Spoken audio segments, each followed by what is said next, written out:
I was on my way. I was on my way downtown to the Majestic where we did parking day, and I set up my whole podcast in front of the Majestic with that. Oh, yeah. Talking on it for 3 hours. It was awesome. Yeah.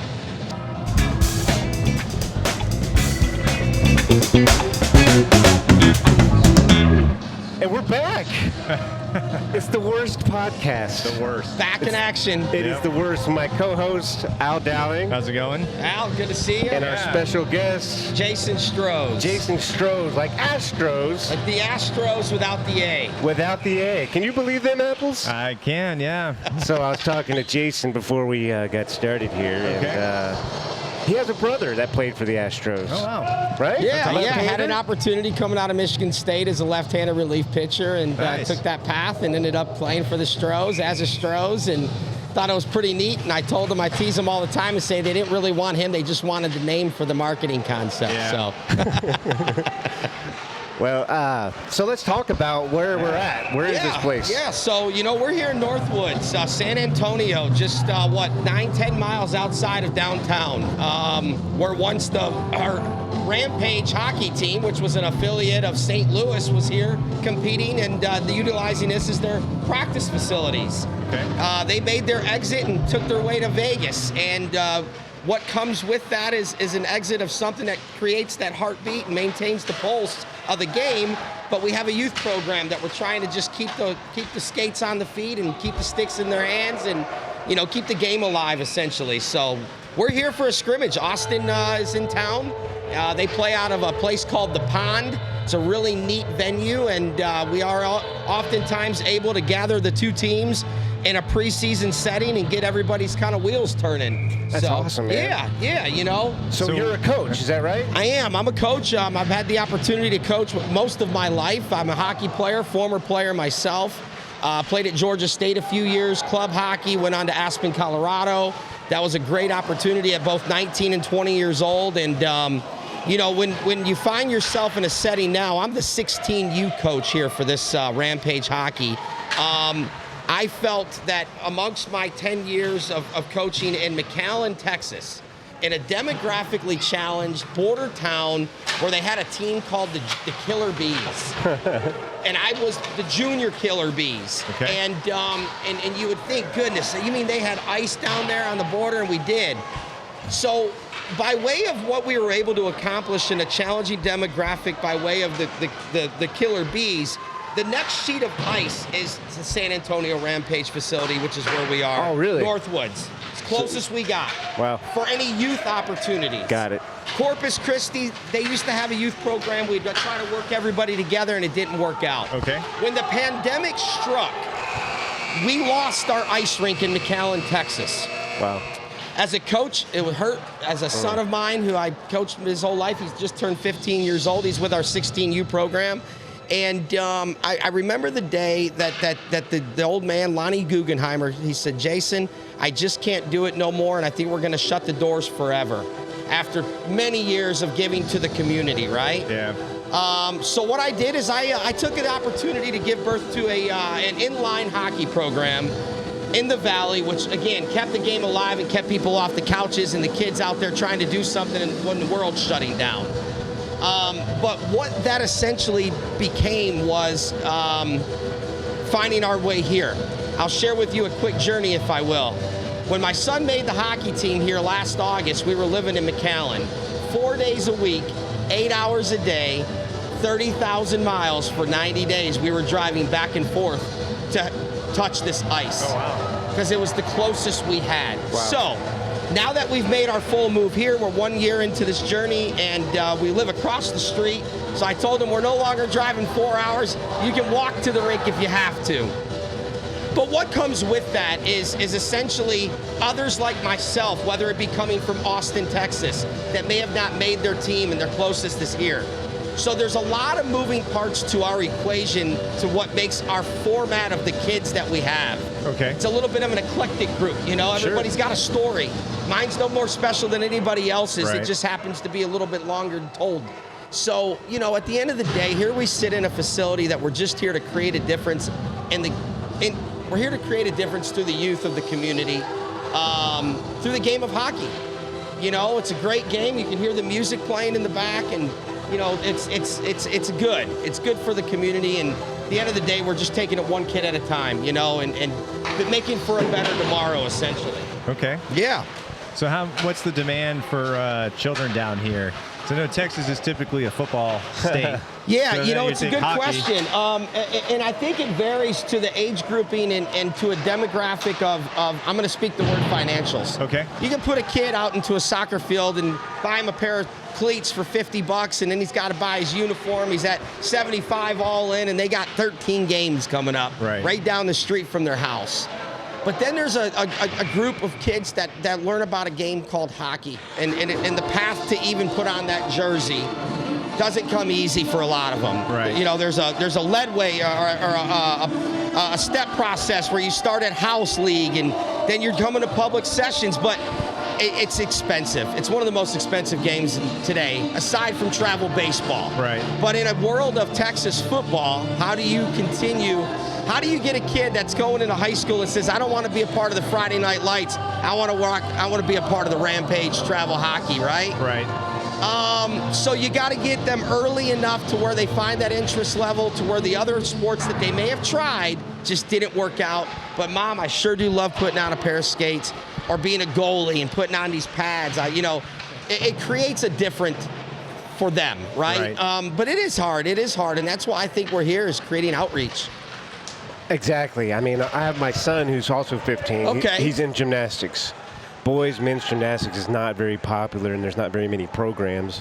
But I would say that there are more gymnastics programs than they are hockey programs, right? Well said. Even though the gymnastic world is financially very challenging, the amount of travel and commitment, not to say the time that you have. Yeah. So one of the things we're challenged with is we have one sheet of ice.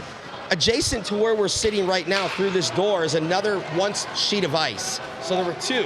Okay. Okay, but now they've utilized this for lacrosse and soccer, right? So to compete, not compete, but to be able to utilize this one sheet we're very spread thin on how much time we have, right? Got it. You can't build the program too much. Too much outreach gets 50 more kids here, but we don't have the space or the ice for them. Right. And then then you're kind of caught in between, right? And I think that's one of our biggest challenges is when you want to reach out to the elementaries and to the middle schools and to the YMCAs of the world, and you want to say, you know, there's a sport called hockey. It's in San Antonio. And let's say they all showed up. We wouldn't know what to do with them. Right. But there's plans in action, and I say this by way of a lot of great people. As we know, we're in what's called Military USA. Oh, yeah. I did not know that verbiage per se until I moved here. Okay. And they said, Jason, everybody I met, whether it be a coach or somebody that was here in this facility, was a part of our military in some fashion. Right. And what comes with that is they've played hockey elsewhere, and they're moving to a new location for their job, and all of a sudden their kids again, are challenged with what to do. Right. So when it comes to the outreach aspect of it, the military plays a big part of it. A lot of our coaches and our parents are part of the military, as I said. Right. But there is plans to maybe figure out an opportunity to put another sheet somewhere. I know that the conversations have been had, and it's worthy conversations. But right now we're limited to the space that we have, but we just wanted to bust out of the seams enough, right? So what are some of the ways that you could promote hockey? I mean, is there there's roller there's a roller. Yeah, there's roller hockey that creates the early development. Ball hockey creates it in the aspects of the gym at PE class. Okay. Every school should have 50 sticks. Oh, gotcha. I recall going into a school and being on the gym floor, and the guy says, all right, everybody go over to the basket. There's a bunch of hockey sticks, and grab 3 balls, and all of a sudden kids are playing a ball hockey. And then the next step is hey, you know, there's an inline program that you can put these wheels on, and you don't have to adapt to the ice. And that's where it really foundates from. And that's why I've found so much success in McAllen putting that inline program during the pandemic, because it allowed people who had never thought they could do it to say, I actually liked it. This is kind of cool. And then they got the skates on, and then all of a sudden they're showing up to public sessions. So it's a very big challenge, but I think it starts with the young ones, because once they get older, they make their own decisions. They're no longer, there's an old saying I recall people saying, and they said this, they said, when 12-year-olds begin to say they want to do X, Y, and Z, mom's no longer controlling the van. Right. But in the early years, they do, right? Where you're going to do this, and I think that's a big part of it too, is that the parents make the decisions what they're doing, then they finally get a little older and they say, I want to try something, right? That's a mature decision to make at 12 years old to continue doing this. It is. For your 12U, what's the practice schedule right now? So we get ice 3 times a week, pretty much. Okay. 1 sheet during the weekend at times, and then we'll do like a Monday and a Wednesday for say the 12U. Okay. They found enough interest to keep their game alive, and then now they've got to figure out whether they want to continue to do it if it's not their cup of tea, right? But they're Right. a great group of kids at that age. They know what they want. And mom and dads are adapting from once a soccer field or a baseball field, and saying, my son wants to go play hockey and he's 12, right? And he shows up and his heart's in the right place. The next challenge is when you're at the 14 and 16-year-old group of kids. Okay. And you know you've only got a little while before this game ends for these kids, and they're going to be playing adult hockey one day. But the path to college or to junior hockey is really where they end up getting either filtered in or filtered out. Okay. You start to see the talent and how far one can go. Okay. We have a high school hockey team as well. Oh. And what we do is we compete against Houston. There's 12 hockey teams in Houston. We make up the 13th. Last year, we won the championship. We went 22-1. Wow. No way. Go figure, right? Great group of kids, and we were able to form another team this year for high school kids. So it goes all the way from 5, 6, 7 years old to 18 years old. So there's nothing limiting us other than ice. Essentially. Well, how did you you go ahead. No, I was going to ask, you said there's plans to get another sheet of ice somewhere. Yeah. Where's that going to be located? Well, it's a good question. I think at the end of the day, there's talks of Be right back. when you do a feasible study, you get people that kind of tell you where there might be considerations based on a demographic. Okay. Whether it be a financial demographic, whether it be just by way of a certain age group of kids. But we love this area. There is land to be had. Yeah. It's about finding the right piece of land, essentially. And I know that the military has reached out to us and saying, hey, we've got some beautiful older facilities you can convert. Yeah. And what does it allow them to do is it helps them create what? Getting those people that come to this facility on a base and say, gosh, this is what the military's like? Well, maybe I might want to join. Oh, yeah. I never thought of that. You never thought of that, right? Because they have trouble right now with trying to get people into the military and the recruitment aspect of it. So it's a win-win for everybody. They're putting a facility that they might not ever use, old hangar, and saying, hey, convert it. Yeah. We got the land for you. Now we got to bring the people in. So there's a lot of moving parts to the equation. Typically, they'll have a budget for recreational activities for the families that live on base. So they want to create that, I think. So, and again, that wouldn't come by way without those who involved with the program that are already in the military. Speaking of the challenges we have, and them stepping up to the plate and saying, hey, you know what? Let's see what we can do to help facilitate something. So that's true. There's a few different opportunities there. Yeah. I grew up on a military base, so I know the limitations of being on base when you're a kid. And really the only thing there is to do when you're a kid on a military base is get in trouble. Is that how it works? That's how it worked for me. Yeah. And then I joined the Army. So no kidding. Well, thank you for your service. No, appreciate that. Yeah. Have either of you ever stepped foot on ice at any time in your life alongside it with a friend and went public session or at any interest level at all? Ice skating I did once or twice, and I just kept falling on my butt, man. That was not me. I'm not a good ice It just skater, wasn't there, right? I played football. That's what I fell into. So what we figured out is the younger they are, they don't fear falling. Oh, thinks we might. Austin might have. Nope. San Antonio scores a goal, brings it up to 2-1. Nice. And then once you're older, you fear the falling, and you don't have the fun with the moment, right? Right. So. Well, that's a life thing too. It's getting comfortable with the failure, the falling, and then if you can overcome that. Later on in life, you build up walls and you don't want to fall anymore. This is one of those sports where I think if the younger you start, the better off it is. Because if you were to put, I don't know, let's say you start at 12, how is their what's their ability to pick up ice skating? Because I mean, that you talk about like ankle strength and stuff. It's a great point. I brought this up the other day in a conversation alongside of a few guys, and I was trying to talk to the kids and help them understand something. And it brings to your point. Once you get to a certain caliber of hockey, the game will be with you for as long as you can put on a skate and hold a stick.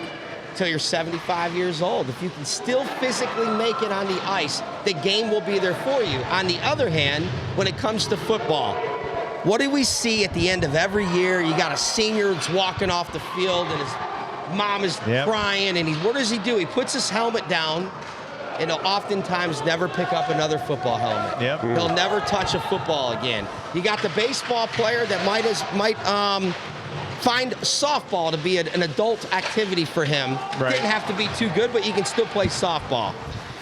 And you look at these other sports, once you're done by a certain age, there's not much to be had with it. But what I always say is the game will be with you forever as long as you put, you know what I mean? Yeah, absolutely. And is there a minor league hockey team in San Antonio? Not right now. Okay. No, we have adult leagues, which have a lot of former junior hockey players and former pro hockey players and all levels, from beginning to the dads that are now being a part of their children saying, all right, I guess I got to throw these equipment on and figure out what the hell Johnny's doing out there, you know? And he does. He goes out there and he tries for his kid.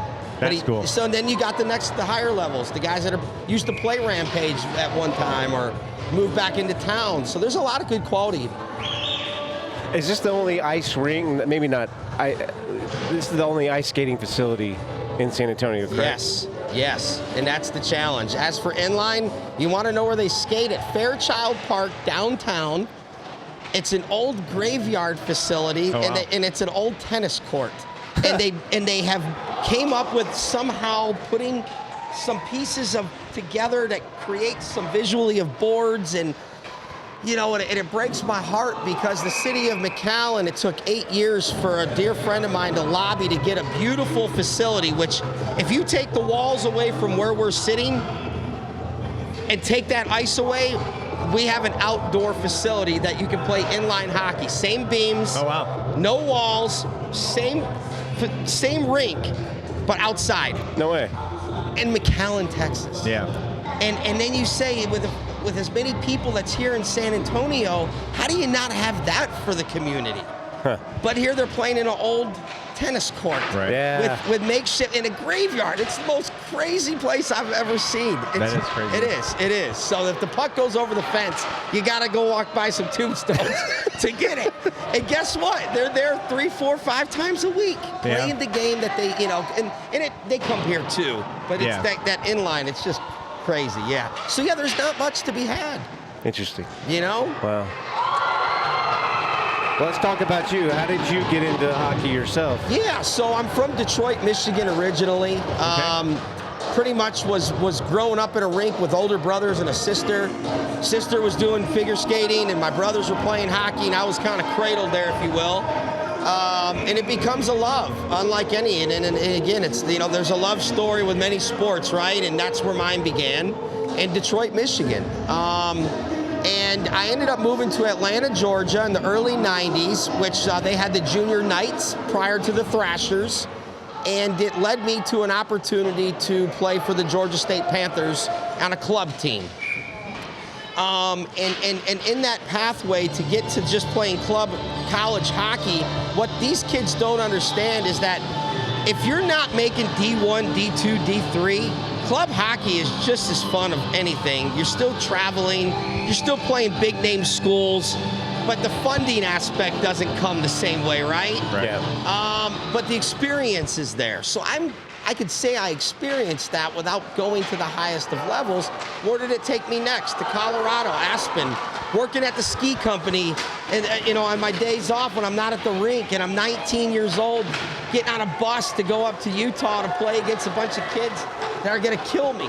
But you do it, and you don't know how long it lasts in a competitive nature, and then you realize it's time to just play adult hockey. Sweet.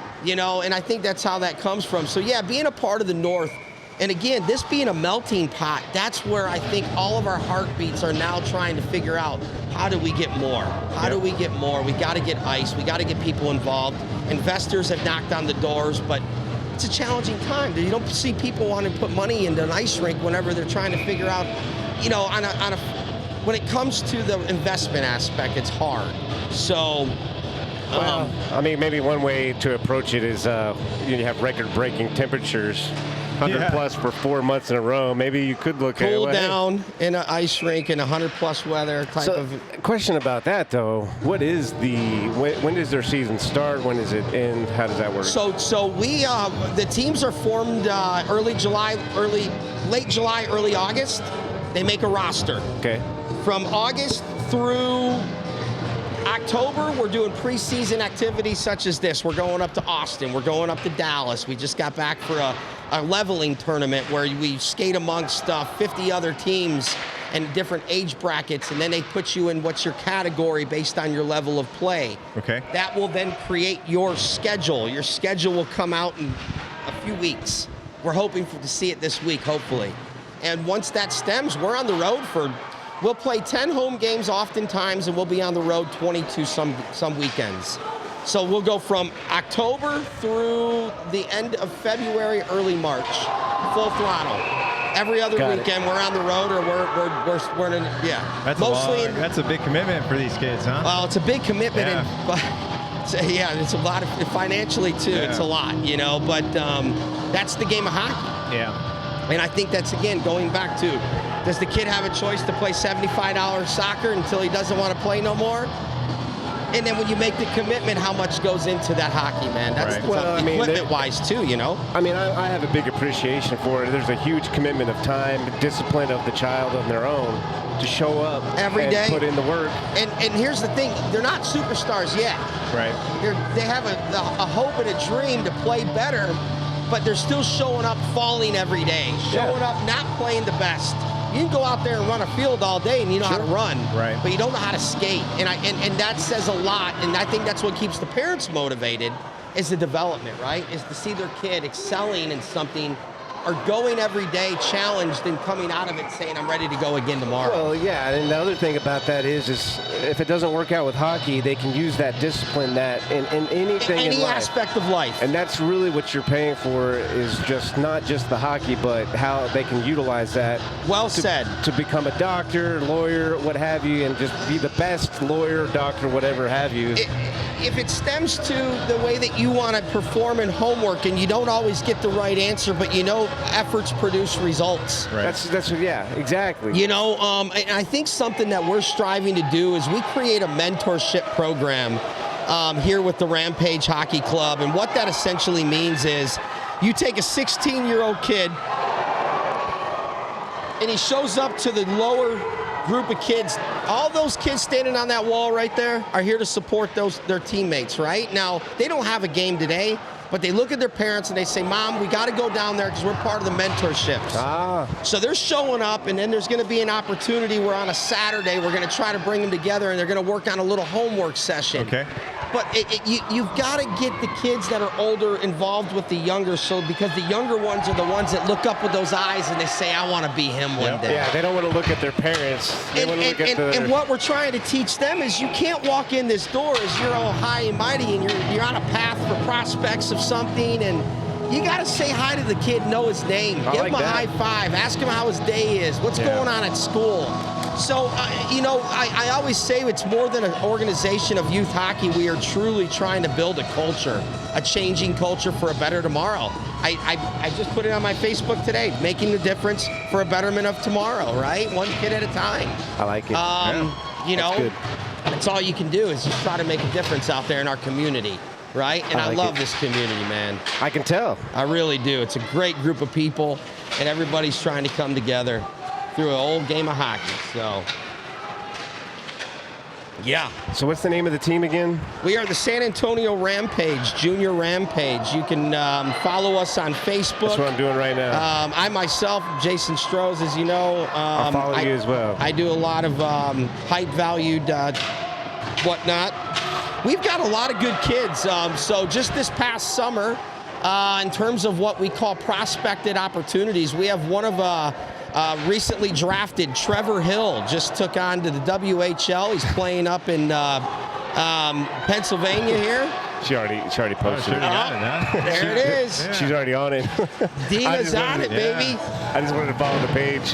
And so Trevor Hill's left he's 14. He got signed at 14 years old. Wow. He started in the youth program of at 8, 9, 7 years old, and he became one of the better skaters amongst his peers.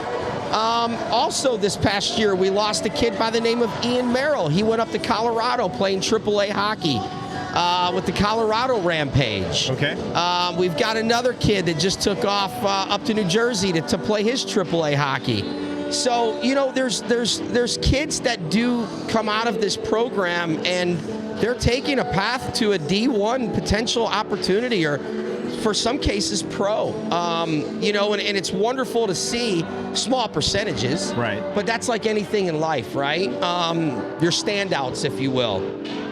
This past summer, we also had a few kids. One of the kids' name is Garrett Davis. He was given an opportunity with Prospects by Sports Illustrated as Team North America. So we went up to Canada, and he's played a whole week with Team North America, combined of both Canada and United States, playing against Canada and the United States. Okay. And with respect to it, I've got a gentleman by the name of Jalen Stros, happens to be my son, was chosen by Prospects by Sports Illustrated, skated for Team USA. Nice. And just got back from Canada and spent a week up there playing versus Team Canada for a week. And and again, the kid Trevor Hill, he's up in Plymouth, Pennsylvania, I believe, playing for the Warhawks. And he's 14, he just turned 15 years old. He's left his home. He's now being billeted in another family. They take these organizations have billets. So you go live at this home, and they figure out a way to get you to your games and all that travel and everything. And so here's a 15-year-old who just got signed. He just signed with the WHL. It's incredible. And he's leaving his home, and he's doing online schooling and taking this world on his own for the love of the game. But he's signed. I think it was like maybe top first round, unbelievable, like 78th pick, maybe even better than that in the first round. Wow. Yeah, 15 years old. So, you know, so there's kids that are soon to be making their exit from this moment, and essentially it's a development opportunity. Now, where's your next big development? Although you've got Austin that we're playing right now, Dallas is the hub. It's a saturated hub. It's called the Dallas Stars Elite. Great organization, wonderful people, and if I could tell you the amount of kids that's gone D1 or to pro is amazing. Yeah. People come from all over the country to be a part of this program. The green helmet, the Dallas Stars Elite, you wear the green, you're the best, right? But then we have the conversation of why the same kid that could play in Dallas chooses to stay in the smaller market, but he's competing against those boys. Okay. So when he shows up in Dallas on a 4-game weekend, and he shows out with 5-6 goals and walks away with 9 points and a few assists against the elite as a Rampage, he sounded a little different. The conversation has started different because there's not as many of them. Right. And you're in Dallas, you got 20 others that are putting the same numbers. So I think Trevor has been somebody who created that staple for us to say, you can do it too. Okay. In a smaller market, without all the hype and all the bells and whistles, right? You can be drafted, and that's what just happened. So, you know, and it makes the little guys, when those eyes are raising and saying, when he walks in the door before he gets on the road, there's Trevor, you know, and he's as humble as you'd ever see. You would never know the kid. It's inspiring, very much so. It is inspiring, you know? I like that. Because, again, in other sports, you either play high school and then you commit to college. In hockey, you've got to take a junior path, which means you're playing at an elite level, you're leaving home, you've got to go to another city before you could even be in consideration of an NCAA position or an ACHTA hockey. So these kids are leaving home at 14, 15, 16 years old, waiting that they might can play hockey at the college level at 19, 20. Wow. See what I mean? It's unlike other sports, much different path. Yeah, especially down here. I grew up in Vermont, Oh, so you got an hockey was idea. very much part of our like high school curriculum. Oh, I bet those games were incredible. I mean, I didn't really get into it, but like I said, I was more into the football. But I understand, like, there was guys that they lived it.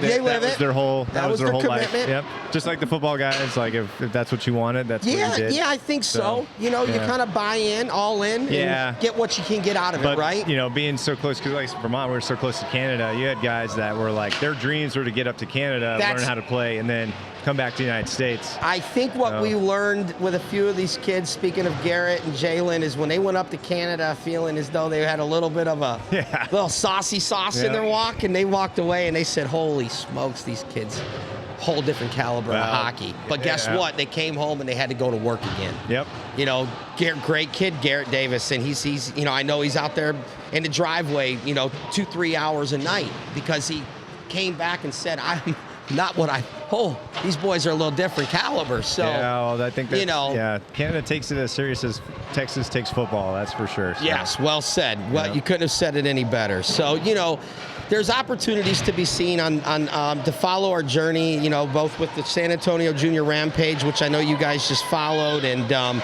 you know, we're on Instagram and we're doing our best to create that outreach. And Dina's doing a great job. We've got another girl named Marna Moody, who's Lene, who's doing a great job with our marketing and so on. And you know, just creating a presence, a heartbeat with a pulse that just might somebody hear about it and say, let me go try that out. Okay. That's kind of the idea with my worst podcast. There's a quote that one of the people I work with Little Tykes Commercial, I'm in the playground business. Oh, no kidding. Yeah. I build, design commercial playgrounds. Brett Kidd, who's the VP of sales, he likes to end with this quote on almost all of his emails, anything we put out. I hear, I forget, I see, and I remember, I do, and I understand. Pretty incredible. It is, when you put it right down to the brass tacks. If you can just remember that saying right there, this is why you do the posts, the Instagram, the Facebook, over and over. Well said. You have to the repetitive aspect. Yep. Yes. The consistency of knowing that one once heard it, but they forgot. Yes. They can see it on that page, but I'll be darned, they don't remember where they saw it. Yep. Right? And then I do, and I understand. And I think that's well spoken. Well, I mean, you're obviously a passionate person, and I'm very passionate about what's going on here. I learned a lot today about hockey.